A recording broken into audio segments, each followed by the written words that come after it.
Welcome back to the Growing Money with Sean Trey's podcast. I have some really interesting guests with me today. Now, would you like to dive in and share with people who you are and a little bit about what you do? Hi, my name is Dyalekt, and I'm a rapper. I should probably say more. Awesome. Right. I'm the director of pedagogy at Pockets Change. We're a hip-hop education organization where we hip-hop with students, teachers, and families to make it easier to change the way we talk about money. That's awesome. And... Hey everyone, I'm Andrea Ferrero-Hagerty, and so excited to be here and talk money and why we need to change the way that we talk about money from a very early age. I started off as an elementary school teacher. I still have a little bit of the kindergarten teacher vibes, but our organization, Pockets Change, that I co-founded along with Dyalekt and our third partner, Pamela Capalid, who's a certified financial planner. We've been doing this work for 16 years. We see students K through 12 across the country, and one thing that stands out across all ages is we all worry about being bad at money. We all worry about making money mistakes, and we all start this journey with our money stories at a very young age. We'll get into all that goodness. Well, no, but you brought it up. Be here and talk it. You brought it up, though, Andrea. No, wait, because we'll get into all more about us. But first of all, anybody listening, if you don't get anything else from this, please get a lot. We have a lot of work that we've done, but please understand that you didn't make a money mistake, and you're not mad at money. I don't care what you've done. You were never given the formula, you were never taught the blueprint, and anything that you did wrong was engineered by folks who want to see you fail. You're going to be all right. Well, see, and that this is something that I was talking to my daughter about. And this is one of the things that kicked this podcast off, because I have an 8-year-old daughter, and as I'm trying to teach her principles of finance, of personal finance, about how to manage money, I continuously go back to, man, I didn't get this information, and I'm still looking for this information. And as I'm trying to impart, little basic ideas, I go and I try to dive into books here and there, but some of those books are like talking about concepts that I'm not even there yet. It's like, how do I express these things when I need to talk to my daughter about a need versus a want? And, I'm going to finance books, and they're talking about 401ks, and they're talking about investing. And it's like, how do I convey that to a child? And so there's like this gap between, absolutely no information and people that are somewhat more informed, and the people who are absolute whizzes at this stuff, So how did you start seeing that there was a problem around you and wanting to start addressing it? That's a good, deep question. I feel like both of us are going to have a lot to say on that one. I can share kind of where Pockets Change came from, like why we created what we created, because we did see this huge gap. I grew up on the Navajo Nation in northern Arizona. I started teaching in elementary school, and my first year teaching, I stepped into the classroom. I was teaching second grade, and my budget for the entire school year was $50. Wow. Whole budget for everything. And art and science were electives that were paid for out of teacher pocket. And so staring at an empty supply closet, I kind of leaned into this innovation out of necessity, which we'll talk about how hip hop pedagogy really leans into that too, and community building. And I started a classroom store with my kids, and I thought it'd be a cute project for them, right? And it was, we started selling pickles and pencils after school. And what we would do at the end of each month, we'd see like how much we'd make, and we'd pick projects to do. So now, all this time later, I know we are doing like participatory budgeting, right? We're having conversations about where we're going to put our money, what our values are, how our wants, our needs too. And we did amazing projects, like we were studying human organs, and the kids wanted to be able to do iron-on t-shirts, and like, this is where my stomach is.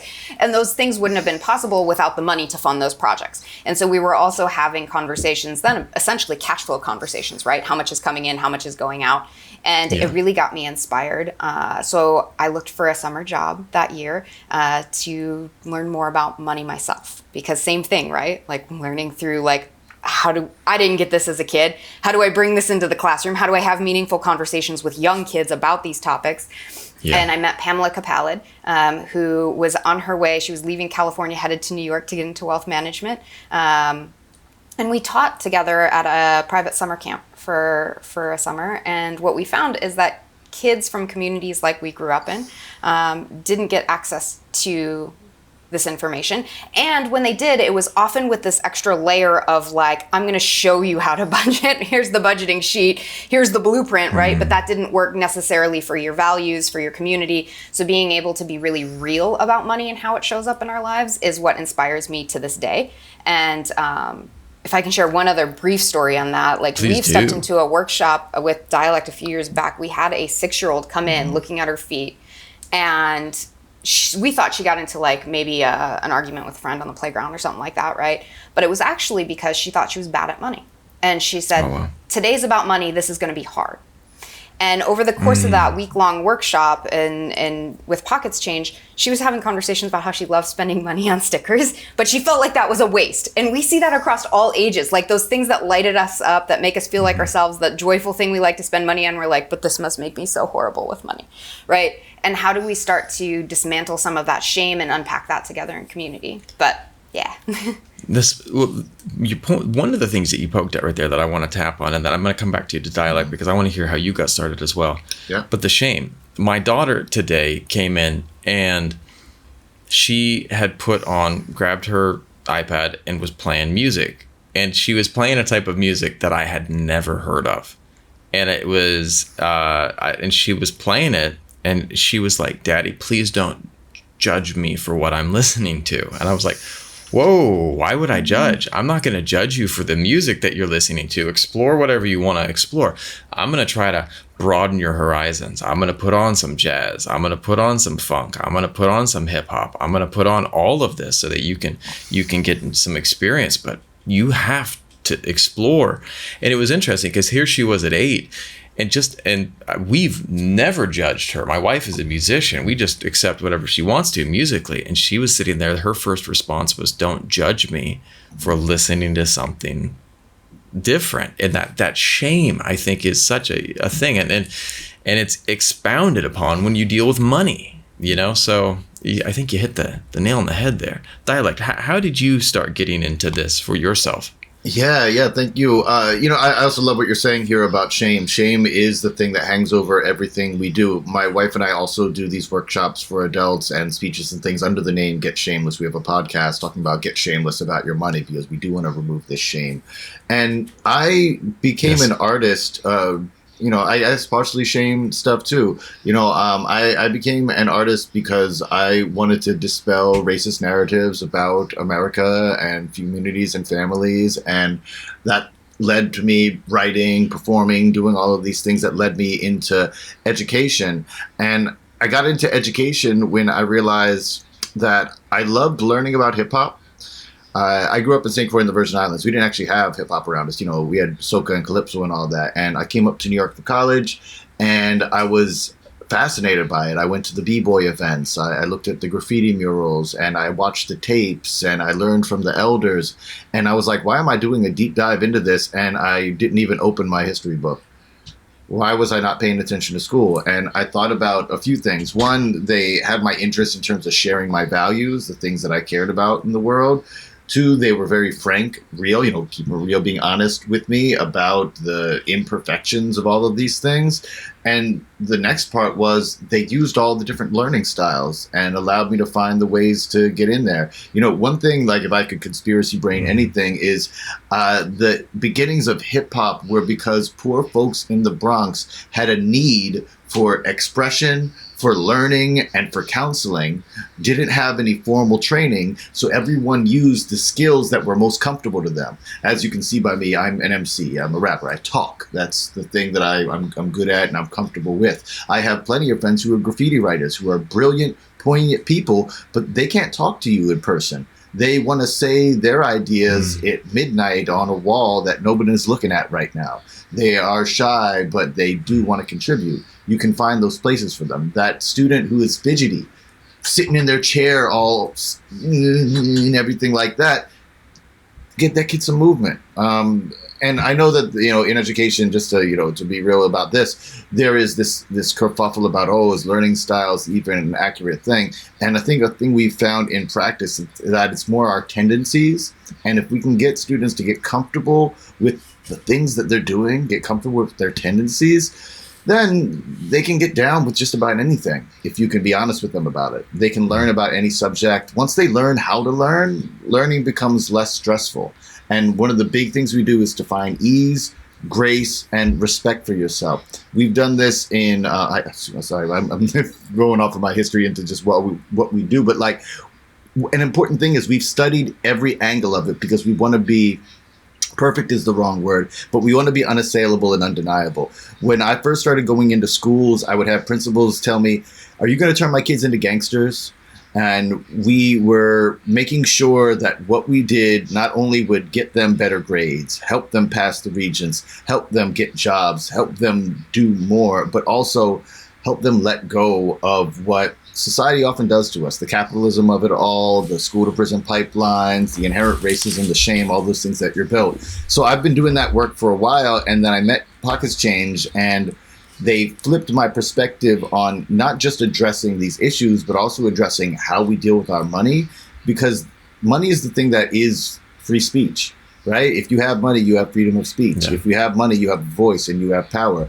And if you are able to have more control of your financial situation, you can change the world in these social ways that we want to do. So we connected and started building on those things. And we also found that the way to explore these shames, these feelings about money, are through the hip hop arts. You know, do a dance piece to uncover your hidden shame. So many shames about money, we don't even remember where they come from. It was when we were 3 years old and our parents were arguing about money, and we don't even remember the incident. But whenever we see someone have a dispute about money, we get a pain in our chest, and we don't know where that comes from. Yeah.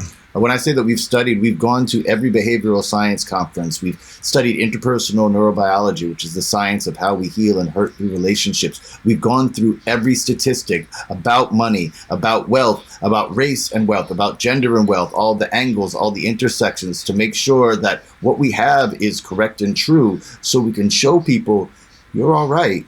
It's not you, it's the system, and this is how you can overcome it. And this is the big stuff, because like, you're saying about talking to your kids and everything like that. There are all these best practices, right? Save 50% of this. Don't put your money into that. Buy low, sell high, right? Oh, well, also eat your veggies and run every day, right? We're told all of these things, but our body isn't necessarily going to do them. And what we share with our students, with our teachers, and with families is, if you can bring yourself grace and ease, if you can be honest with yourself, if you can find the systemic issues and find how you connect to it personally, then you're going to decide whether you're actually going to stick to your budget or not. Yeah. There is, I was talking to my daughter the other day, because I grew up with a background that very much was this: money is evil, money is bad, you know, people that have money are bad. And one of the things I remembered is, I remember my uncle always had money. And he was a good man. People look up to him, and so it was this flip side. You know, like I was having a hard time processing that. And I remember one day, my uncle left his wallet in our house. He had driven out to our house. It was about a 6-hour drive. It was before ATMs, before all that, you know? And he just dropped, and he had I think he had $5,000 in his pocket. And this is in the 80s, you know?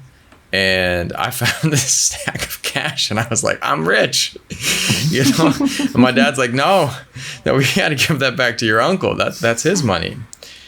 And it was just funny for me, because at that moment, I was like, you know, there's something to be said for having money. And because if my uncle didn't have that at that time, and he's driving back, he can't get gas. He can't pay for food. He can't, you know, now, well, you've got mobile banking, you've got, you know, we're all connected with everything. Back at that time, you had your cash, you know, you had checks if you carried them. But the interesting thing is I started talking to my daughter that the other day we saw someone begging on the street here, and it was actually yesterday, and I looked at this. It was a little kid, and my daughter was with me, and I said, what do you want to do? How can we help this person? And she's like, well, I have this money that I saved up. I was like, all right, she needs clothes. there's a clothing shop up the street. Let's go buy her an outfit. So we went and bought an outfit.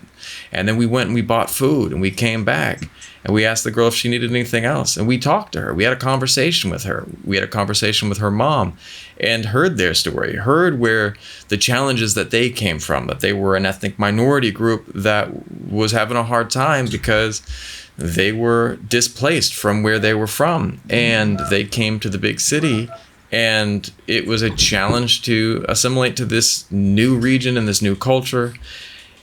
And we just had this interesting conversation. And I pulled my daughter aside and I said, what are some of the things that you can gain from that situation? And she's like, well, I had that extra money that I had saved up. And that gave me the ability to do something. If I didn't have that money set aside, if I didn't have my own finances, not that she had a lot, but she had $20 saved set aside. Even $20 was enough to make a difference in someone's life. And you know, if people get upset about the way the system is and the way the things are, well, if you don't empower yourself, you can't empower anyone else. You can't help anyone else. And so it all starts right here. You got to go in and you got to sit there and go, look at that, you know, how can I make a difference? Because for me, you know, that's why I want to make videos, because this is currency. Media is currency at the same time. What is it that you have that you can do to make a difference? Woo. And, you know, and I think that teaching financial literacy is a big part of that. I love that. I want to throw in, my teachery brain.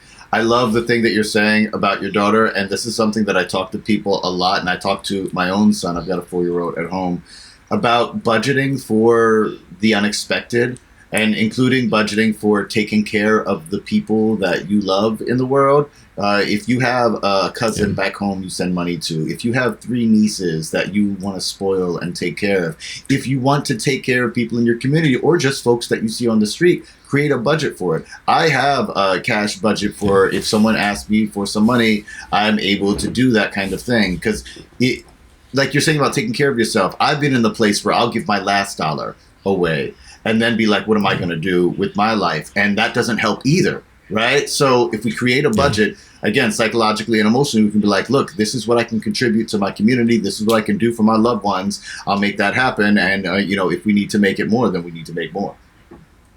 I think it's so powerful at such a young age too, where we see that come up. We were doing a virtual workshop a few years ago, and we had, I think it was an 8th grader. We were doing this word cloud, and everybody's sharing like, why do we need to talk about money? And they're sharing these phrases, quick answers, you know, just kind of like quick turnaround. And he typed in to spend responsibly. And I thought he just like hit the V instead of the B. And I'm like, spend responsibly, right? He's like, no, I mean, spend responsibly in response to what I need, in response to what my family needs, in response to what my community needs.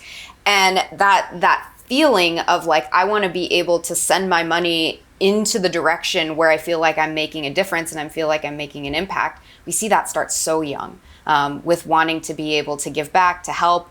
We've had a lot of students go on to like create businesses, and so often those businesses are centered on how to solve a problem in their community that they're already very viscerally aware of. And so when we have that, like, it's so beautiful when you're talking about that with your daughter, is like you're having a really amazing money buddy conversation around like, hey, you do have this $20. How do you want to use that to help? What does that feel like? And being able to dig into that, I think, is where we really start to go beyond like the budget sheet and have like the ability to think about how we relate to money and how money shows up in our lives, how money is a tool, and how we can use money to create the kind of change that we want to see in our lives and in our communities. Yesterday I was watching this great video, and it was Charles Barkley. And Charles Barkley was talking about Dr. J. And Charles Barkley was saying early in his career, he was playing basketball, and he had like 5 cars. And Dr. J pulled him aside, and he's like, why do you have 5 cars? He's like, well, you know, I'm making the money, and I've got all this. And Dr. J's like, you need 1 car. You need 1 car. If you need another car for another family member, you have that second car. You need 1 car. Don't go over the top. Why do you have all this stuff? Why are you dress nice, dress to impress? And it was interesting because Charles Barkley was talking about how Dr. J also told him, you think that this money's going to last forever, that you're going to be playing forever, that your career is going to last for 100 years. He's like, it's not. You have a time window. And I think that one of the things that people forget about, I did social media many years ago for UFC fighters. And MMA fighters have, like any professional fighter or sports athlete, they have the window. Mm-hmm. And it was very evident for these guys because they were getting hit in the head. And there is only a short period of time that you can take that level of physical punishment before your body's like, nope, we're done. And it was interesting because some of these guys would get into the money and they would just be like, yeah, and they would just start spending. And then their fight career would end and they were back to doing what they did before. And it was just this hand to mouth type of thing. One of the things, and when you talked about that, the way he was spending, it's about having that intention to, we are so often financially, so many people are on a ship adrift in the sea, instead of remembering that you can chart a course, you can steer that ship, you can aim in a direction. And certainly there are waves that come, there are things that come, but you have that compass. And I feel like financial literacy is the compass. It is the compass that can guide us and direct us. I feel like it can be. When it comes to the broadness of money, I think of it like I think of a lot of education things. It's kind of like why I didn't like school, because a lot of it is abstract. The idea of Singapore math. You know how like in Singapore they don't make math abstract, like up to calculus. They're like still showing real things or real models, and that's why Singapore has like some of the best math scores. Is you've got to keep it concrete and make it work. And so much of personal finance is, here is a stock market game where for 3 weeks we're going to see the ups and downs, and that doesn't teach you anything about asset allocation. That doesn't really give you an understanding. It's tough because it's hard to do hypotheticals that are useful lessons, even though hypotheticals seem like, top of mind. You'd be like, oh, of course, I'll just make a simulation and then they can practice in the simulation. But that's not how it actually works. So the thing that's great with in understanding and finance education is being able to get on the ground with folks and find out what they really need. Like, I love what you were talking about working with the UFC fighters. I have a friend, Lauren Williams, who is a Olympic gold medalist and financial planner, a certified financial planner as well, who works with athletes, Olympic ones especially, who have, super short and limited windows, to talk about where these things are. And one of the big things she deals with, like I was talking about, is your emotions around these things. When we talk to young folks about, if you're going to make a bunch of money, what's going to happen with that? A lot of people grew up in ways where they were taught you need to spend money. There's this test that we teach a lot about the marshmallow test that happened in the 70s, where they asked kids they were trying to figure out who are the kids who would be the leaders of tomorrow, and they put a marshmallow in front of them. And they said, either you eat this marshmallow, or if you can wait like 5 minutes, 15 minutes, it depends on the test, you will get a second marshmallow. And the kids who ate the first marshmallow, they were like, oh, those are the losers in life, right? Those are the ones who can't delay gratification. They have no willpower. And the ones who can wait, those are the future leaders. And when they tried to replicate it more recently, they found out that it wasn't a measure of willpower. It's a measure of socioeconomic status. If you grew up poor and you were told tomorrow daddy's going to come through and bring a cake, tomorrow we're going to Six Flags, tomorrow this, tomorrow that, and it's not there, or even worse, the thing you have is taken from you, then you don't believe in tomorrow. You don't believe in that second marshmallow, and you're not wrong, and you're not a failure. You're not illiterate financially because you make that decision. It's just real that having savings doesn't feel safe. And before you can change that habit, you got to be real with that feeling. Because, if you try to, how it is, when you try to suppress your feelings, right? They come in and they get you and they mess with you. And I've seen it. I have friends who've done like big TV shows and they got this like gigantic check. I have a friend, he did Gossip Girl. He was a guest. I won't say which episode, I ain't even calling nobody out. He got like a $7,000 check and blew it in a weekend. because his experience was uncomfortable, and it didn't work for him. I didn't get all the details of it, but we have these things that make us act outside of our values and our goals, and if we can understand that, then we can do something about it. So, I think that there's so much depth in there that we can get into. But when you're talking about the financial literacy of it all, I want to avoid just the simulation stuff and get more into the personal about it. So talk to me about, what do you teach people? What do you teach the people that you're working with?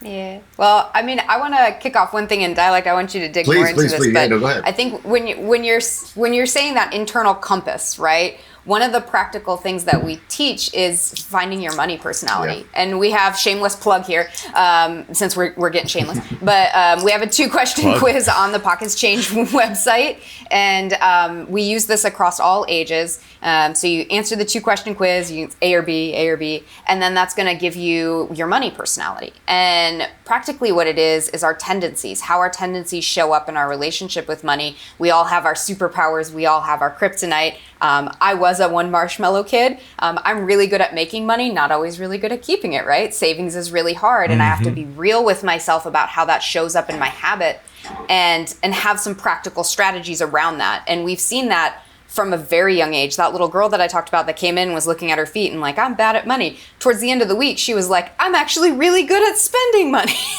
And she created a sticker, right? She's owning it, but she was also talking about how she wanted to create a sticker business with friends. And she was, when you take this quiz, That's awesome. She was essentially a paper chaser. She was very focused on cash flow, money and movement. And that made her feel really good to know that money had a purpose. Money was going somewhere that she valued. The challenge with that, when you're so focused on like, where's money going, is it's harder to think about saving it. It feels stagnant. It feels like it's not doing anything, right? Yeah. So I think for me, one of the biggest things that I just absolutely love that we teach is grounding in our relationship to money, feeling strong and understanding our personal tendencies and what your money personality is as this kind of foundation. Because like Dyalekt saying, when we understand those feelings and we can be in those uncomfortable feelings and then connect in community, we teach money buddy conversations, then we can get into those other topics and kind of build the Legos on top. Thank you for sharing. By the way, with our money personalities, we have a 50-page workbook that we have differentiated into other foursomes. There's 4 money personalities, like famous foursomes. So there's like a Ninja Turtles one and a Golden Girls one and Abbott Elementary and all kinds of good stuff like that. And, we've been talking a lot about feelings as a foundation, and we have to get through that before we're able to talk about anything else. Once we get through the feelings, or, we bounce back and forth, but once we set that foundation, the next thing that's important is understanding context. And this is where we begin to bring in the arts in terms of how we do the presentation and how we allow for exploration. But the context oftentimes is the history and continued usage of either a financial concept or a financial industry. Before we teach people about insurance, we teach them about the racist history of insurance companies, about how New York Life started out insuring enslaved Africans. Because we have to be honest with them. Look, if you feel weird about insurance companies, if your grandma told you don't trust insurance companies, there are historical reasons for that. It's not that you just don't know any better. Mm-hmm. And let's be honest with that and understand where these things come from, so then you can make a decision of like, how do you want to interact with these things? So once we give them that understanding and that context, we give them opportunities, with our song contests and other prompts we have to write, to make music, to dance and sing, to figure out how they feel about these things. Once they understand those things, we have a number of ways for them to get into a plan. We give a lot of the similar, financial literacy practical tips, best practices, budgeting, here's what the stock market is, all of these things. But buoyed by understanding their feelings, understanding their tendencies, and knowing what their intentions are, then they know how to use these financial products so that they can achieve their goals. And what we do is we partner with schools, after-school programs, organizations, anyone who has access to youth, to families, even educators. And we dig into what are the things that concern them the most, what are their goals and what they're trying to change for themselves and their community, and what are the practical things that they need to have an understanding of. And we often modify based on need in those spaces.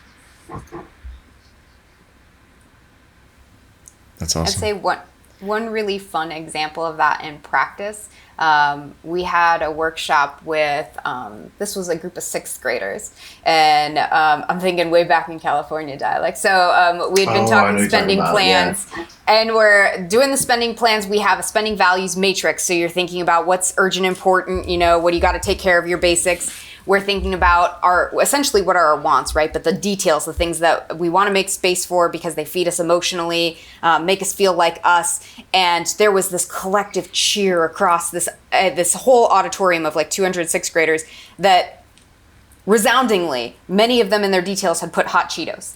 And at the same time, you could see this visceral cringe of their teachers because they're like, no, that needs to be in the box to the side, the nothing, right? And then when we were having conversations, you'd hear the students sometimes they were like, oh, but it's the Cool Ranch. That's really the one that belongs in the details. Somebody else is like, it's actually the extra spicy. And what we found in those conversations is they also had their recess restricted.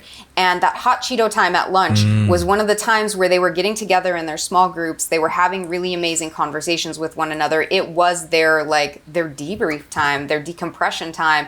And so being able to really acknowledge and value that and make space for that when they're thinking and talking about their spending was just absolutely phenomenal. And by the end of that activity, we had teachers that were coming up and were sharing what belonged in their wants box, their details, the thing that made them feel like themselves and fed them emotionally. Dialect, I can see you thinking on this just messed me up because I've heard this story. I was there for this story. I know this thing, but I was just thinking about a historical thing that we've taught before that is a super parallel that I think a lot of folks know.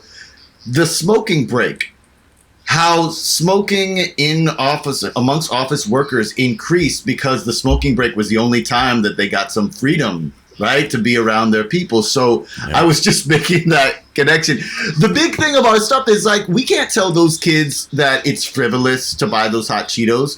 I can't tell you not to buy sneakers or music equipment or whatever it is that matters to you. That it doesn't matter to me, so I'll be like, oh, this is frivolous and this is why you guys aren't rich. Like the latte factor, oh, if you would stop buying coffee, you would be rich. Look, spend money on the things you need to get through the day. That's okay. Spend money on the things that bring you joy. Make a plan for it so that you're not surprised, so that it's not eating away at you, so that you're not ashamed of it. And what we find when we have this. Okay. Oh, go ahead. Go for it. I was just going to say one of the things. We have it. Please do. You go. We got this. Tag team. I was going to say one thing that it makes me excited about too is that when you get into those feelings, then you also see students, when we say savings is hard, right? Savings is tough. Then we also see them more open to thinking about what does that future savings look like? We call it the yes box, right? How do they say yes to things for their future selves and start to envision that? Even if you are a one marshmallow kid, how do you start to build those strategies for that? But I want to hear what you were saying. Yeah. No, that's awesome. Where was I going to go? Give me 30 seconds. I just was running a different direction. No, but these kids, with this, there's so often a time where, what were we talking about before that? Spending values, hot Cheetos, kind of wants or needs to, the cigarette break. Hot Cheetos. Yes. There we go. Cultural. Thank you. Hot Cheetos. Cultural stuff too, because I live in Vietnam and I come from a background that my family was not foodies. We just weren't. I grew up in a place that food was fun. Food was great. But even though later in life, I moved to an area that was definitely a foodie area. I went to college. My parents worked at a university. They were both educators, and it was in the Napa Valley. So I got to go in college time and just learn about food, learn about wine, and just wow, this is amazing. But my wife's culture is extremely food oriented. These meals, these big meals with everyone, getting everyone together is a big part of the culture. And there are times where we don't see eye to eye on this, where the things I spend money on are very different from what she spends money on. And again, like you said, it's not right or wrong. It's different. But one of the things that we've both been looking at is once we became parents, we both had this wake up of, we don't see eye to eye on this, where the things I spend money on are very different from what she spends money on. And again, like you said, it's not right or wrong. It's different. But one of the things that we've both been looking at is once we became parents, we both had this wake up of, we we have to start looking at money differently and starting to set aside things. Right now, I'm seeing a situation where a family friend, my mom's partner of many years, set aside a lot of money. He set aside a ton of money. I think he set aside a big nest egg, and then he had a stroke. And that he's in the later end of his life now, and hid the healthcare costs and this and that. He's going through $7,000 a month for assisted living care, and it's just blasting through. And no one wants to think that could happen to them. Yeah. No one wants to think that you could be the person who ends up in a place where even if you've saved, it's not enough. And again, like, there is this, I think that people need to start thinking, like, we always think that we have more time than we do, but we also, more time to make money, more time in your career. I'm right on the edge between millennial and Gen X. I'm 79. And so, 80 is millennials. And I started seeing these advertisements when I visited the States the last time. They're like, Gen X, are you prepared for retirement? I was like, man, I'm still getting my life going. Don't tell me I need to retire yet, because I'm sitting there feeling like I'm still not in my swing, The best days are ahead. And then suddenly they're not. And you don't want to tell people that, but you have to tell people, start thinking now, because we always put things off for tomorrow. It's so easy. Yeah. And I think it's such a human nature type of a thing. Do I have to deal with that right now? You should. I love that. And when you bring up things like retirement, and again, this is why I love teaching about like the history and the context of it, because it can feel daunting and you can be like, what is retirement? What does that even mean? And then when you dig into how retirement was something where in exchange for the backbreaking labor you did, companies would take care of you. And then, around the same time that they started promoting 401ks, companies were like, what if we didn't actually do as you, and how about if you just took care of it? And it's one thing to make sure that you have retirement, and I think another important thing to understand all this is to be able to advocate for yourself, for your peoples, to vote in your interest about it, to look at the things that are being proposed and put out there to see if this is going to be okay for you. Healthcare is such a wild thing. What is it? 50% of bankruptcies are because of medical emergencies.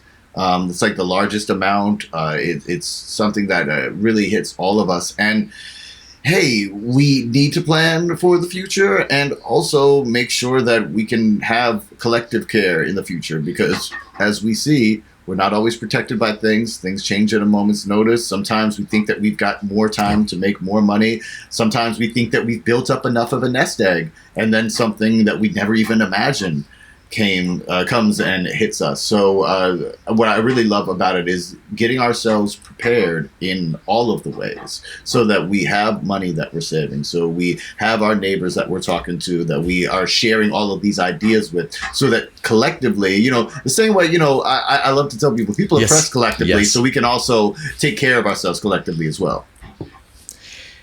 There's a great video series on Netflix about blue zones. And one of the things, too, that I've loved living in Asia is that I've lived in Asia almost half my life now. And I have a very unique perspective, because the sense of community in Asia is way stronger than many places in the U.S. Yeah. There was a great video in this blue zone on Okinawa and the people of Okinawa. And one of the interesting things is that the people of Okinawa have this principle that this group, they have these different social groups, and the social groups share costs. They share financial burdens. So when one person gets hurt, the community comes together and supports. And this is one of the things, too, that I love that you were talking about, and you mentioned community, because one of the things, too, I remember early on, my friends that were Asian American would live in the same house, all these different generations. And meanwhile, my family were like, I'm 18, I'm going to go get my own place. And my Vietnamese American friends were like, we're all staying in this house. We're pitching in. We contribute together. We are in this together. And then they would help each other buy houses. They would help each other get their businesses started. There was this sense of financial community. Now, the beauty of that is that you have all these people doing things right, but you don't want to be the weak link. And you want everyone in your community to also understand how to help build for the community. And I mean, the thing that I love, if we can empower more people around us, we can create a community that is better prepared to weather storms, because storms will come. It was today. I was reading, I turned on it was one of the largest stock drops just today in years. They said this had a whole 2008 vibes in Asia, where alarms were triggered and they were like, red flags started getting waved. But yet, if people are prepared and we have enough things in place, any type of storm can be weathered. Mm-hmm. Hey, I mean, stocks are way above where they were in 2008. That's one of the things that we also talk about, things like the stock market is, hey, look, there are dips, there are crashes, but if it's not like you need to retire right now, if oh man, I'll just hit retirement age. Yes, today is terrible. But if you're 10 years away from retirement age, don't worry about it. And honestly, look, I'm not even going to argue with people who are like, well, what if all of the companies go out of business? And I'm like, well, if all the companies go out of business, yes, you will lose all your money, but also you're not going to be worried about it because the world will be at war. Everything is on fire. Mad Max. Yeah, straight up, right? So that would suck if that happens, but pulling your money out, it's not going to stop that from happening if that's going to happen. Right? That's 100%. Well, let me ask you this. Yeah. If you had, because come up in 40 minutes, I want to pull some more knowledge out of you. You could go back in time and give yourself some financial advice, younger you. What would you give? One or two things that you would tell your younger self. Hey, this is important. All right, I got one. All right, go for it. So I shared my money personality. Go on, take your quiz, you'll find out. Paper chaser, I was so focused on making money from a very young age because I was a one marshmallow kid, and I saw if I could make money, then I could take care of myself, I could take care of my family. And so I felt like I constantly had to be in movement.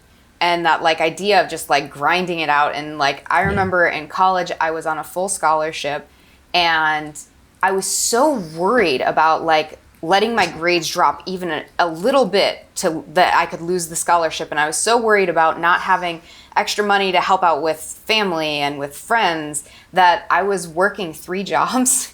And I'd get up at 5 in the morning, I'd get home at 11, midnight, and I was just doing this cycle, and I'd hit a break in school and I would just crash. I would just sleep for days. And I wish if I were to go back, I would tell that 20-something-year-old, it's okay to give yourself some space here, and that things will still get taken care of, right? And I think that part of it too is that I didn't have a money buddy at the time to be talking with and be like, hey, this is stressing me out. How could this look different? So I think starting money conversations at a younger age would be amazing. And I think just telling myself, give yourself the space. It's going to be all right. You're going to figure this out. And, it's okay if you don't take on that 3rd job. Maybe just go out with friends and enjoy the concert. You don't have to be working the concert. I love that. I got one too. This is, I think, a little bit different. I would go back and tell younger elect to spend more money on contractors and the people that we collaborate with. I am an indie musician, theater maker, all of that kind of stuff. I've done a lot of different productions and shows all over the world. And in many ways, we will collaborate on I've got an idea and a skill set. You've got a skill set. Come, let's do this together. Maybe we're just going to do it together as a group, or I'm going to trade hey, if you engineer my record, I will make the flyer for your party, throwing these things back and forth. And a thing that I found is that without having a bit of skin in the game, without there being more formalized things, oftentimes these projects would get half done, 3/4 done, maybe even 90% done. But there's a lack of care that would often go into these things. And a thing that I realized is that I was one of the ones being disrespectful about it. We're on this how artists are. We're like, we're socialized to either be like, well, if you don't make money, you're a hobbyist, or if you make money, you're a sellout, right? And we live in this weird space in there that's really difficult for us to traverse. So a lot of us, especially in the early career, especially in this hip hop world where money is such a polarizing thing, we're like, well, we're going to eschew money and we're going to do this for the love of our peoples and our community. And we would not actually get the thing done because we're ignoring that the money is an important factor.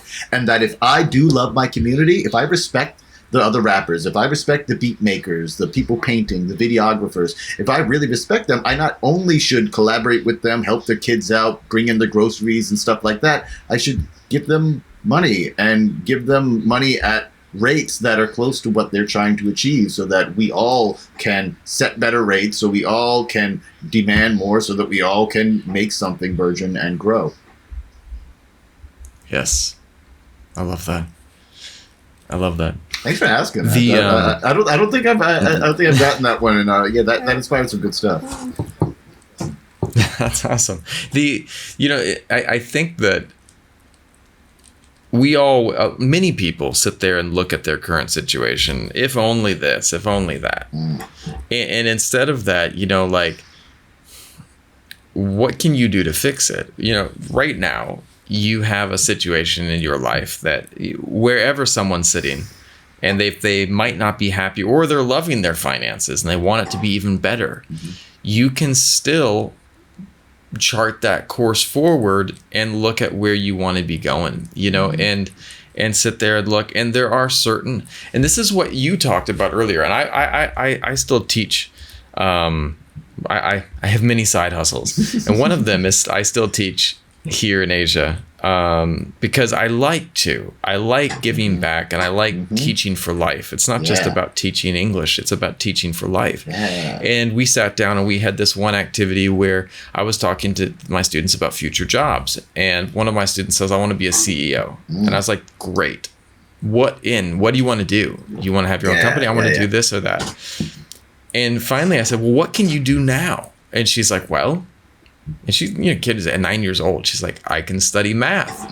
I was like, okay, how about some geometry? Is that going to be helpful for you? And she's like, hang on, I don't think so. I need to study numbers. And I said, yeah, you need to start looking at cash flow. Start looking at some basic accounting principles. Start looking at some things to help you conceptualize this, because she had never in her school were they doing word problems, were they looking at how to process things. And so that Singapore type math thing is so much more needed, and it was interesting to be able to sit there with her and get to the point where she was able to conceptualize it. And there was a funny point in the room.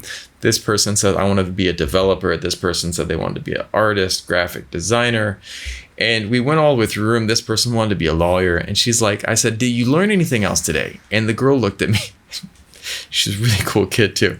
Really deadpan. She's like, yeah, I'm going to start my business and I'm going to hire everyone in this room to work for me. And I was like, whoo, whoa, wow, right there, empowerment. But, she was able, and I just was like, all the other kids were like, huh? But she was able to see value in the people around her. She was able to see, I can't do this all alone, and I'm going to need people to help me. And it was this great thinking outside the box instead of, I'm going to be a CEO and do what? I don't know, be a CEO. She was able to actually start conceptualizing, well, maybe I can have a gaming company because I've got two gamers right here that are game developers.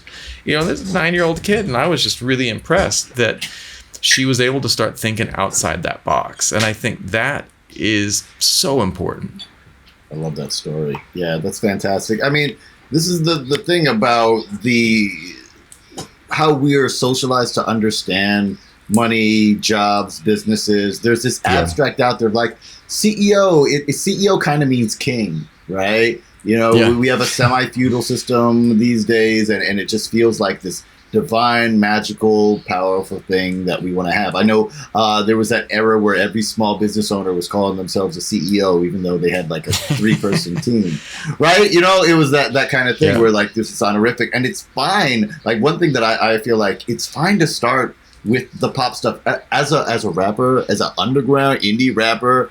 I have dealt with everybody who's like, yo, don't be saying that because that's a cliche. You know, I don't want to be saying no cliche. And the thing with cliches that I found is that cliches are recognizable and understandable. Yeah. And look, I've been a weird indie. I'm going to be confusing and mess around with words, and that can be fun. But if you're trying to communicate with someone, use language they understand, right? Yes. And I think that's one of the things. So if you're coming at me like I want to be a CEO, it's fine if that's where you're starting. And as you dug up, like, well, what is underneath that? What do you actually want? Yeah. What matters to you? Because when you figure out what's important to you, then you go get Yes. it, you know? And I think that's the thing that people sleep on. So this era where people are talking about these kids aren't motivated. These kids don't want to do anything. I'm like, yeah, they're not motivated and don't want to do nothing. Everything seems tough right now. I'm not motivated and don't want to do nothing either. But there are things that matter to me. And those things get me out of bed. And if we can help young people, grown people, anybody find whatever matters to them, what they value, they will spend their time, their energy, and their money on it. And they will save for it, and they will plan for it and make it real. When your artsier, hippy-dippy folks talk about manifesting, this is what manifesting is. Making an idea, having it concrete, making a plan for it, and making it happen. Yeah. What is your, and I love what you tapped on there. I love the concept of ikigai. Ikigai is the Japanese concept of your personal meaning in life. You know, for each one of us, it's different. You know, for one person, it could be sitting around playing video games with their friends all day. Yeah. And that's okay. For another person, it could be hiking to the top of a mountain just to see beautiful sunrises from the top of the mountain. Someone else, it's going to be working with children. You know, each person, it's different. But when you figure out what that thing is that helps you get out of bed and helps bring you joy, you know, lean in on that. And that's the type of thing that you dive in on. And you know, that was, what was this? Gary Vaynerchuk was going on, and he's like, focus on that, find that thing, and then that's what you invest in. That's the business that you build. That's the thing that you lean in on, because if you can feel passionate about something, go for it. I love that. And, you know, also I want to caveat, I love what you were sharing about, like, yeah, you know, if you want to go out on the beach, like whatever those things that you find, if you want to play video games, maybe playing video games will make you a YouTuber and you can make money off of that thing. Or maybe you have a job that you can handle that is okay, that gives you enough time to play the video games. I just, you know, we have this tendency, and I don't think it's necessarily always bad. Like, I love entrepreneurship. I'm an entrepreneur myself, but we have this tendency to be like, did you enjoy something? Well, why don't you make that your life and grind it to death, 100%. right? You know? 100%. I make hot sauces for fun. It's something I just like to do. I mix like fruits and hot stuff, and I made a hot sauce that went along with a song that I made, and I had this company hit me up, and they were like, what's your wholesale rate? I want to put it in my subscription box. And I did a run and did the subscription box, and then there was like other stuff and all these things, and after a few months I was like, I don't want to do this as a business. There's like a lot of time and energy, a lot of stuff is difficult that I don't actually know about, that I don't want to learn. I'm not going to do this as a business. I'm just going to do this for when I feel like it. And that's okay, and probably a good thing, because if I tried to make it a business, I feel like I would have burnt out and maybe lost a bunch of people money. Yeah. I think that's what's so cool too about what we get to do with our workshops with kids, is giving them that space to be curious, to experiment, to see like what does that joy look like for them. And also that it's okay if that joy becomes a hobby, if that joy becomes a business, but having that space to really be curious and break down, kind of backwards design their own path. So when you're sharing those stories too about kind of like how you're supporting your daughter, and when she's coming in with music and she's like, oh, I feel judged, like giving that space where kids can be brave and be curious and be courageous, and having these money conversations and building what they want for their future. That's awesome. Final thoughts. Andrea, anything else that you'd like to share? Where can people go and find you? Yeah, so I really, really want people to check out our Instagram at Pockets Change. We do a virtual monthly PD called Pocket Professional Development, Pocket Size Learning, just 30 minutes. And we partner with other nonprofits to dig deep into hip hop pedagogy and how it can translate into the classroom, into the community. So please check it out and follow us.